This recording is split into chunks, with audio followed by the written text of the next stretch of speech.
Aguafiltro patrocina este espacio.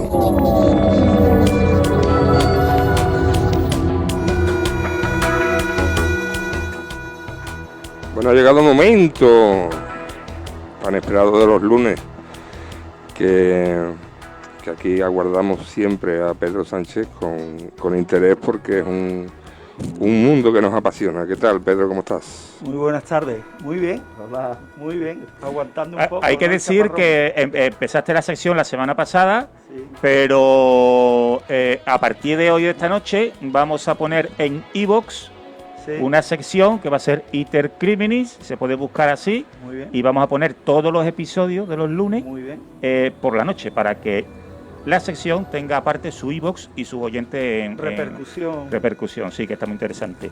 Muy bien. Bueno, recordad un poquito la sección tuya, que es el segundo lunes, que va un poquito Iter Criminis, que es en latín, significa camino del delito, camino del las delito, fases del delito, y toda la semana nos va a traer temas de criminología y después un caso de asesinato, ¿no? Que este es del año 60 y algo, lo vamos a ver después, ¿no?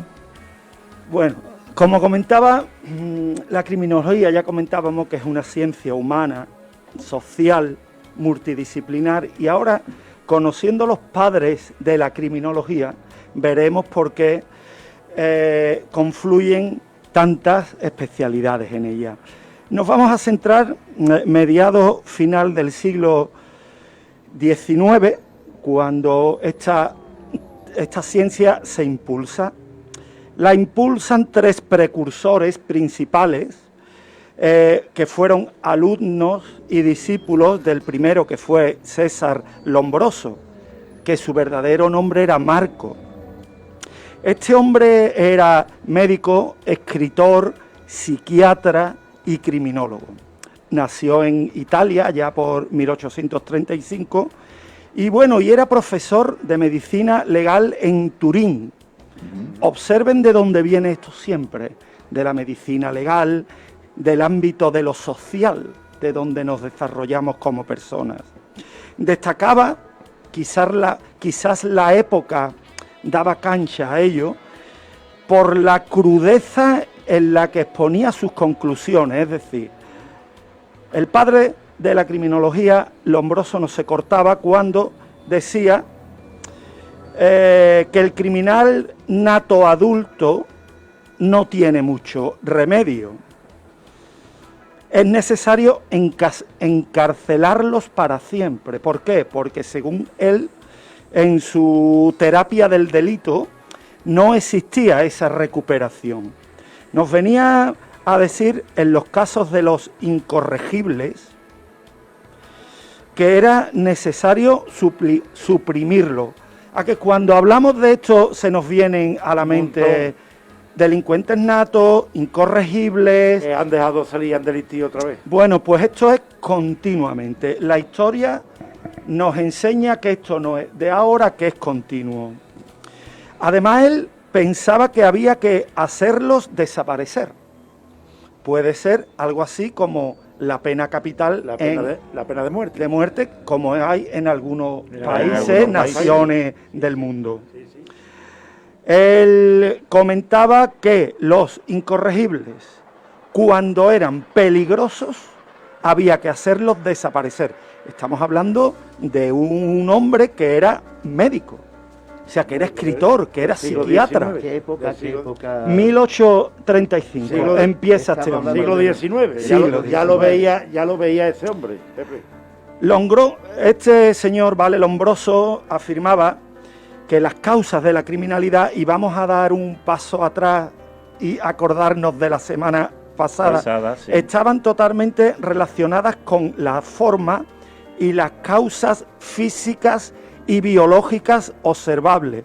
Es decir, ciertos rasgos, como ya dijimos, asimetrías en el cráneo, esas cabezas raras digamos, muy prominentes. Decía, además, que la mandíbula era un indicador de este tipo de personas que perdían el control y llegaban a cometer crímenes. Estamos hablando de que él creía que tenía unos especiales rasgos. Que los rasgos claro. físicos determinaban al delincuente. Después, afortunadamente, la ciencia ha ido demostrando que no.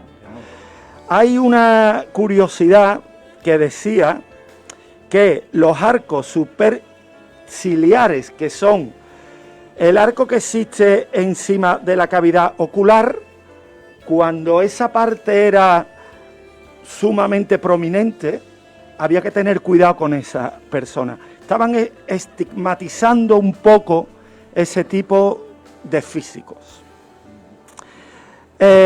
Recordamos que la observación empírica es fundamental en la criminología y recordemos que se tenía en cuenta la experiencia y lo que vemos cuando llegamos al sitio del crimen. Las pruebas, eso es. Entonces, hay otra cuestión, hay otro extremo que aquí lo puedo avalar por mi experiencia, que te decía que las altas temperaturas eran, digamos que favorecían los delitos. Este hombre los centraba en los homicidios, en los crímenes. Recordemos que el crimen era el delito gravísimo. Este hombre comentaba que cuando había olas de calor... Sí, era más probable, ¿no?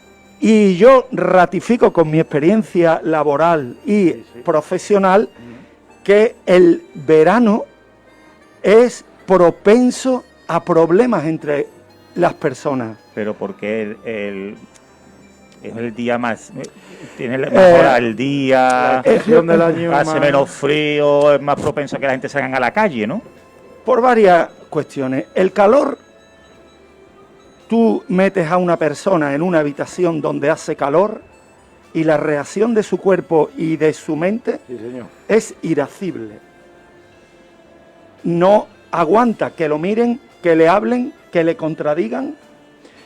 La mayoría de nuestras casas están dotadas de agua corriente, llegas, coges el mando, igual que enciendes la tele, enciendes la bomba de aire fresquito. Fresquito, sí. Te duchas, llegas a casa y esa tensión se calma. Vamos a ponernos en la situación de las personas que viven en infraviviendas, que no tienen eso, que tienen que echarse a la calle, que tienen que vivir en la calle, parques públicos, calles, bares. Entonces el calor es propenso. Nosotros en jefatura lo notamos. Cuando viene el calor tenemos mucho más requerimientos por conflictos entre las personas, entre vecinos, entre familias, en los establecimientos públicos. Quizás el calor tiende más al roce, ¿no?, entre las personas, ¿no? Y el frío, quizás... El frío nos recoge. Claro, recoge a la gente y deja de rozar. Pero nos recoge en todos los sentidos. Incluido en el intrínseco, en el personal. Sí. Si queréis, continuamos un poco con uno de sus alumnos. Sí. Fue un poco más avanzado porque, claro, ya lo daba, la época iba cambiando, estamos casi a final del siglo XIX, que es Rafael Garófalo.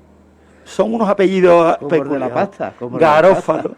Sí, alumno de Lombroso, como hemos dicho, llegó a ser senador por el PSOE, Partido Socialista Obrero Italiano. Era jurista, abogado, era profesor de universidad, en este caso en Nápoles. Nápoles, para aquellos que la hemos transitado alguna que otra vez, se parece muchísimo a Sevilla, a Cádiz, a Huelva. Nápoles muy viva, la gente en la calle, tiene costa, por lo tanto da esa interacción, esa multiculturalidad. Y este hombre empezó en 1856, que es cuando nace, 1851. En 1885, que ya hemos dicho al final del 19 casi, acuñó el término de la criminología. Es decir, Lombroso no le dio el nombre, se lo dio este señor Garófalo, en una obra que tituló Criminología. ¿Qué estudió este hombre? El delito y las causas y la teoría de la represión. Es decir, cómo abordamos desde una perspectiva puramente antropológica y psicológica. Este hombre decía, el delito lo lleva el humano dentro, en sus rasgos y en su comportamiento.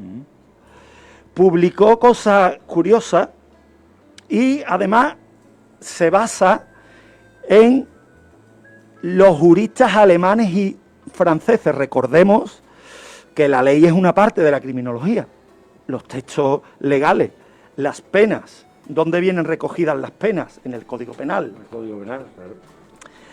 Consideró al delincuente, también era un poco extremista, ¿no? En este sentido, pero nos tenemos que ubicar en el tiempo. En el tiempo.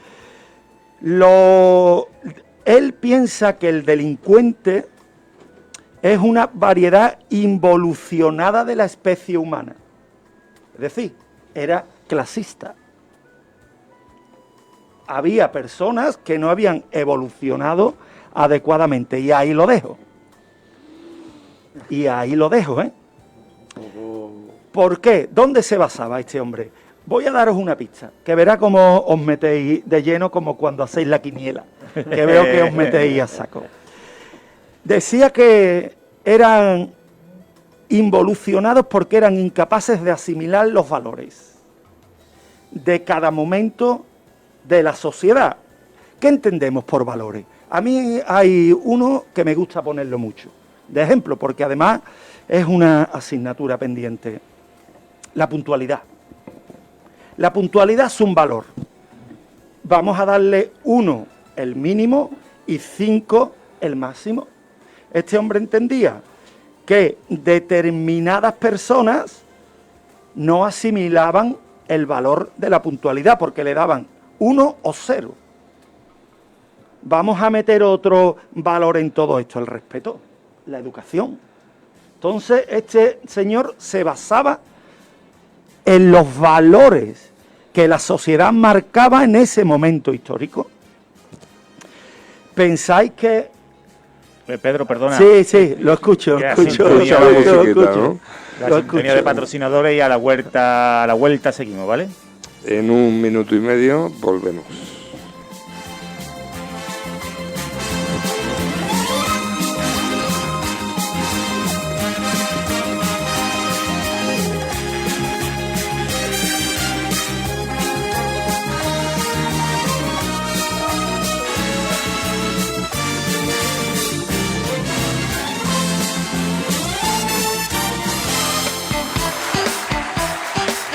Capital 95.1. Aguafiltro patrocina este espacio.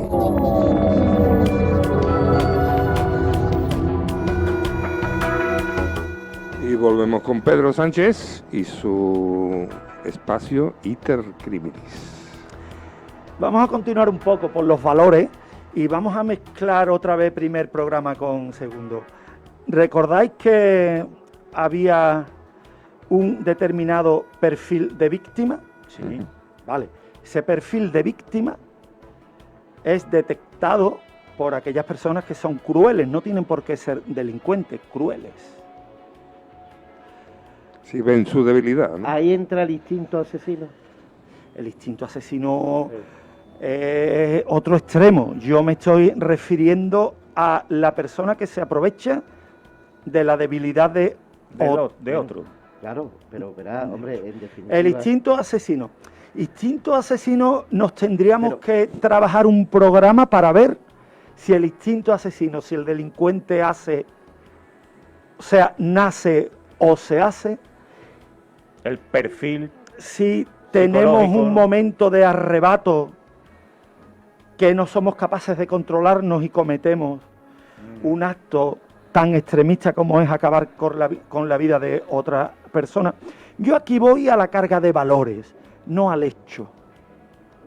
Voy a que, teniendo como valor principal de las personas el respeto a los demás independientemente de cómo seas, de tus ideas, si eres del Betis, del Sevilla, si eres de una inclinación política o de otra, si en el ámbito de la sexualidad eres de una manera u otra.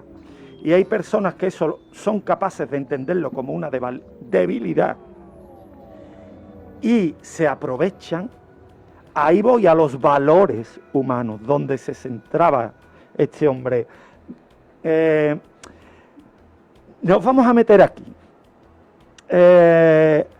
Los valores, en definitiva, si se pierden, la estructura social se pierde. Yo no estaciono bien mi vehículo porque me vayan a denunciar. Estaciono bien para no entorpecer. Yo no me pongo el cinturón cuando me monto en mi vehículo para evitar que me vayan a poner una denuncia. Yo me pongo el cinturón de seguridad como protección, por si ocurre algo. Además de que viene recogido en las leyes.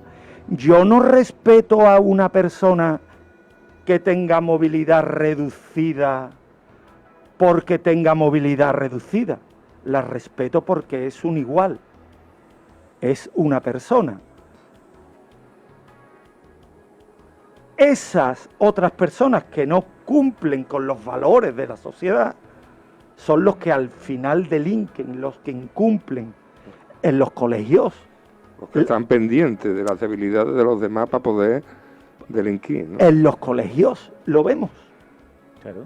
En los colegios, rara es la semana que no salta en alguna clase de algún centro escolar un caso de bullying, de acoso. Bueno, en Olivares, viste la semana pasada, ¿no? En No, Olivares, no lo he visto. en Olivares, 2 o 3 niños de instituto le han pegado al maestro en la calle. Ah, sí, eso ha tenido mucha Ahí en Olivares, repercusión. aquí al lado. Cuando antes era al revés.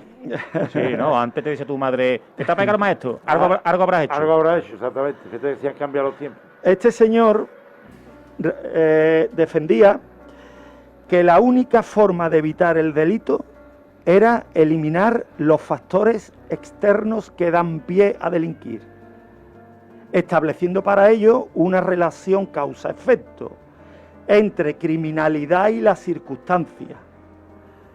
Dejaba al margen el libre albedrío. ¿Qué decía? Entendiendo como libre albedrío la incapacidad de gobernar mi voluntad. Yo me encapricho, o tengo apetito, o se me antoja algo y me da igual, lo hago. El violador. Tengo un perfil de mujer que es la que me gusta y soy incapaz de controlar eso, como ocurrió con las chicas gallegas. Se cruzó en su camino una chica morena, delgadita, alta, y fue incapaz de controlarse. ¿Se puede considerar que esa persona está enferma al no poder controlar sus impulsos? Claro, patologías mentales, resistencial no, incapacidad de gobernarse. Existe una detención que son las detenciones a personas que pierden la capacidad de autogobierno, una crisis de ansiedad, personas con enfermedades cognitivas, psicológicas, psiquiátricas, y esas personas hay que reducirlas, hay que inmovilizarlas, por lo que le estás prohibiendo la libre deambulación y trasladarlas a un centro médico para que se estabilice. Una persona que traspasa los límites del respeto a los demás en ese grado de peligrosidad y de lesividad, claro que es un enfermo, claro que lo es. Has visto El silencio de los corderos, ¿verdad? Claro que lo he visto, curioso. Era Aníbal Lecter. Curioso. Incidía en lo que estás diciendo. Italia. Buscar la debilidad, pero le pregunta Clarice a la gente del FBI, ¿y tú qué? ¿Y tú qué? La verdad que son... No dejan de ser películas, pero... Ahora el siguiente discípulo padre de la criminología habla un poco de eso. Este hombre, que era Enrico Ferri, tiene una obra que le escribió allá por 1892, que era Los delincuentes en el arte, teniendo como arte una novela, una película. Ahora cuando lleguemos vamos a darles un poquito de cancha. Oye, Pedro, se centra todo en el 1800, ¿no? Todo lo que trae arriba o abajo, más claro, o menos. ya comentamos que es cuando la sociedad, los adelantados, las mentes avanzadas de la sociedad detectan que le falta algo a todo esto. Las leyes por sí solas, el castigo por sí solo no era suficiente. La acción de la policía o de los militares no era suficiente. Se estaba viendo un patrón de conducta que había que estudiarlo. Por eso esto viene del siglo XIX, por delante de los americanos, aunque nos parezca otra cosa. Los americanos se montan en el carro bastante más tarde. Los americanos sí tienen muchos avances, tienen muchos medios a nivel policial, pero la investigación de todo esto es europea. Yo creía que el tema de la investigación, criminales y demás, partía de Inglaterra. Y sin embargo es de Italia, ¿verdad? Son italianos. Ya también dijimos en el primer programa que no podemos confundir criminología con criminalística. Dijimos que la criminalística era una de las disciplinas donde se basaba la criminología. Enrico Ferri, discípulo de Lombroso, político, escritor y sociólogo. Como decimos, fijaros las mentes que se dan cuenta que tienen que abrir una vía nueva para ver por qué se delinquía, por qué. Este hombre nace en Lombardía en 1856 y este señor centra sus estudios en el ámbito económico y social. Fijaros el juego que da, económico y social. ¿Qué sectores de la sociedad son los que deciden tomar el iter criminis? En su inmensa mayoría. No hablamos del delito de guante blanco, que es una minoría, que hace mucho daño, que algún día vamos a preparar un programa sobre el tema ese, sobre el delito de guante blanco, pero este hombre dice que los factores económicos y sociales son fundamentales para el desarrollo del delincuente, para que el delincuente decida meterse en el iter criminis. ¿Por qué? Porque si yo me desarrollo cuando soy un niño, adolescente, un joven, en un barrio o en una familia que me ponen como ejemplo que la delincuencia es una manera de vivir, un modo de vida, pero que además la sociedad actual donde me desarrollo es incapaz de darme las opciones que yo necesito para no caer en la delincuencia, es una catapulta de delincuentes. Lo económico, exactamente igual. Lo económico,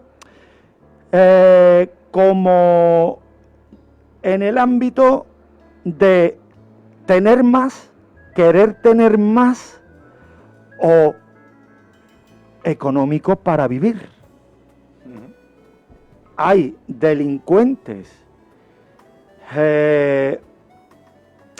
narcodelincuentes, narcoviviendas, pequeños narcos que venden pequeñas dosis de droga, cuidado, y con esto no estoy justificando eso, que deciden tomar ese camino para vivir. Sí, como una profesión. Para vivir. No quieren tener un Porsche, no quieren tener un yate, no, simplemente porque para sacarse el sueldo. La sociedad no le da otra opción, cuidado, o ellos no quieren, ¿eh? Claro. Ellos no quieren el mínimo esfuerzo de me levanto por la mañana. O están metidos, nacen en ese mundo. Ahí estamos, en lo social. Entonces, la delincuencia no es tan fácil como se ve. Influyen muchísimos factores, como ya estamos intentando hacer ver. Este hombre, además, alegó que los sentimientos como la religión, observen esto, el honor y la lealtad no contribuían al comportamiento criminal. Por muy religioso que yo sea, Sí, no quita que no después... quiere decir que yo...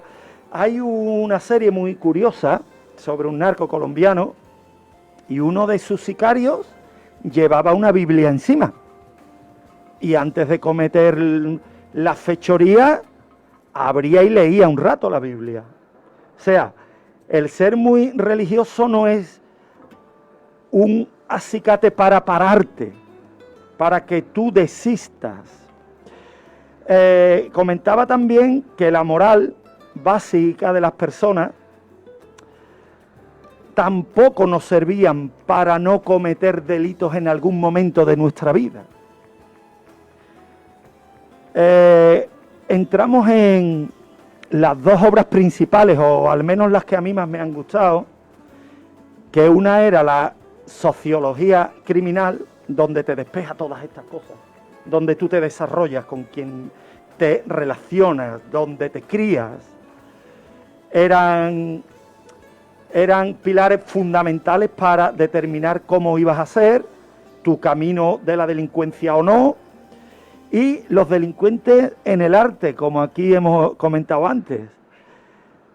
Él dijo que el arte reflejaba perfectamente el perfil de los delincuentes y de los investigadores. Alguna obra que nos suena a todos de delincuente, en este caso de Sherlock Holmes, del investigador, lo refleja perfectamente al investigador nato, al que, como decíamos en el anterior programa, es capaz el de llegar, Hércules Poirot, que te decía a ti, De es capaz Agatha Christie. de fiarse en cosas que nadie... de llegar a un escenario y recrear mentalmente lo que ha ocurrido. Al 90% visionarios. Según su teoría criminológica de Enrico Ferri, el delito no existe. No existe como tal. Existen enfermedades que bien han sido heredadas o adquiridas en el transcurso de la vida del delincuente. O sea, él pensaba, como ya decíamos, que la biología en todo esto te marcaba. Igual que si nuestros padres tienen Alzheimer o alguna otra enfermedad y lo transmiten. La carga del 50% es aplastante, pues este hombre lo pensaba. En su teoría criminológica decía que el delito no existe, que existen las enfermedades que te empujan a eso. Enfermedades heredadas o adquiridas en el transcurso de tu vida. de la vida. Yo creo que este hombre tenía que haber nacido en 1800 más que en 1900. Siento. Porque Hombre, algo los radical se ve, pensamientos- Pepe. Los pensamientos no pueden ser más arcaicos, vamos. Bueno, pues Tenemos que yo situar, creo... Acierta en una cosa, ¿eh? Yo creo que Acierta en llevan una cosa. parte de razón todos los que estás diciendo. Lo único que pasa es que quizás cada uno se empecina, ¿no? No, en una fórmula, pero yo el- creo que dentro de la criminología todas las fórmulas que están diciendo Hombre, ha dicho- llevan su parte de Claro, razón. ya ha dicho una cosa, él lo decía este hombre, que nos hemos acordado de muchos criminales cuando él decía, el criminal no tiene solución. El criminal, porque ha habido jueces que han dejado a gente salir a la calle y han vuelto a delinquir. El juez aplica la norma, aplica la ley. Exactamente. Los jueces son personas y, bueno, aplican la norma, lo que dice la ley. Claro. La norma es interpretativa, que es Totalmente. otra. Interpretativa. No es que cada delito tiene su castigo, ¿no? Legalmente, ¿no? Claro, Claro. ahí tenemos la penología, las penas. Así que si tú eres un propenso a matar, si pagas tu muerte, es decir, si te dan 30 años, a los 30 años tienes que salir. ¿Por qué? Porque son Claro, 30 años porque- el castigo, ¿no? Máximo en Claro. España, que se puede estar en prisión aunque te aunque te condenen a 1000, tú puedes estar como máximo 30. Enrico Ferri, y ya con esto pasamos al caso de Kitty, clasificaba los factores del delito en varios puntos. Hay uno que es curioso, que ahora en él vamos a pararnos. Primero en los antropológicos, la constitución del organismo, la psíquica y las características personales, como hemos dicho. Este me gusta a mí mucho. Los físicos, no del físico, no del cuerpo humano, sino de la física, o cosmotelúricos. Os voy a poner un ejemplo y os hago una intro. ¿Dónde hay más posibilidad de vida? ¿En un desierto y un pantano o en la Vega del Guadalquivir? No, en la Vega del Guadalquivir. En la Vega del Guadalquivir, ¿verdad? Pues este hombre decía que el delito como tal estaba ciertamente impulsado por el clima, por la naturaleza, por el suelo.